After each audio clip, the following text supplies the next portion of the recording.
नमस्कार. आज आपण मंडोगन फराटा या ठिकाणी दिनांक 19 रोजी सायंकाळी जो या ठिकाणी प्रकार घडला गोळीबाराचा, त्या ग्राउंडवरती आहोत.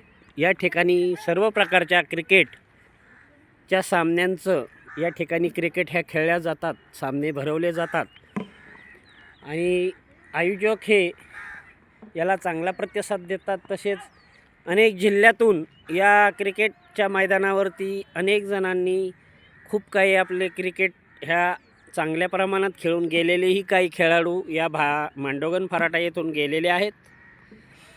आणि या ठिकाणी क्रिकेट हे सुरू असताना व झाल्यानंतर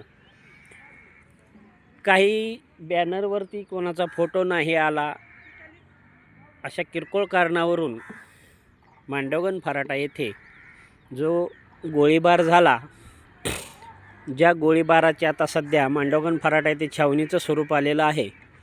आणि हे मैदान मात्र त्या एका गोळीबारामुळे आज महाराष्ट्रभर गाजत आहे. तेच हे मैदान आहे. हे भैरवनाथ मंदिराचा या ठिकाणचा हा झेंडा आहे आणि या ठिकाणी हे खंडोबा मंदिर आहे. आणि ह्या जागेवरती लहान मुले आता सध्या क्रिकेट खेळत आहेत. तर या ठिकाणी अनेक सामने हे भरवले गेलेले आहेत. परंतु आता येथून पुढील काळामध्ये हे सामने भरवताना मात्र आयोजकांची मोठी कसरत आहे. त्यांना भविष्यात कायदेशीर दृष्टीने सर्व पूर्ण प्रक्रिया करूनच आता या ठिकाणी सामने होऊ शकतात का, असा सर्वसामान्य नागरिकांना, खेळणाऱ्यांना प्रश्न पडलेला आहे. आणि या ठिकाणी अनेक सामने झाले, याचं लाईव्हही झालेलं आहे. तरी हे मांडोगन फराटा हे गाव महाराष्ट्रातील अनेक जिल्ह्यांमध्ये क्रिकेट बाबतीत खूप गाजत असतानाच हा गंभीर प्रकार घडलेला आहे. आणि या गोळीबारामुळे मात्र सध्या आता मांडोगन फराटा या गावाला मात्र पोलिसांच्या छावणीचे स्वरूप निर्माण झालेले आहे, हे मात्र नक्की. आणि हेच ग्राउंड आहे की या ठिकाणी तो गोळीबार झाला आणि याच ठिकाणी ते सामने झाले.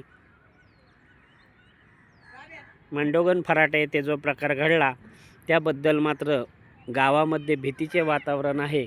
आणि क्रिकेटप्रेमींना मात्र हा झालेला प्रकार येथून पुढील काळात सामन्यांबाबत मात्र चिंताजनक आहे. व तसेच सर्वसामान्यांना भविष्यामध्ये क्रिकेटच्या ह्या क्रीडांगणावरती सामने सुरू असतानाही काय होऊ शकते का, अशी भीती मात्र सर्वसामान्यांच्या मनामध्ये निर्माण झाल्याची चर्चा सध्या मांडोगन फराटामध्ये होत आहे. सध्या पोलीस यंत्रणेचा तपास हा सुरू आहे आणि पोलीस विभागाच्या वतीने सर्व काही तपासाला गती आलेली आहे. मांडोगन फराटा, महाराष्ट्र पोलीस क्राईम न्यूजसाठी औदुंबर फटाले.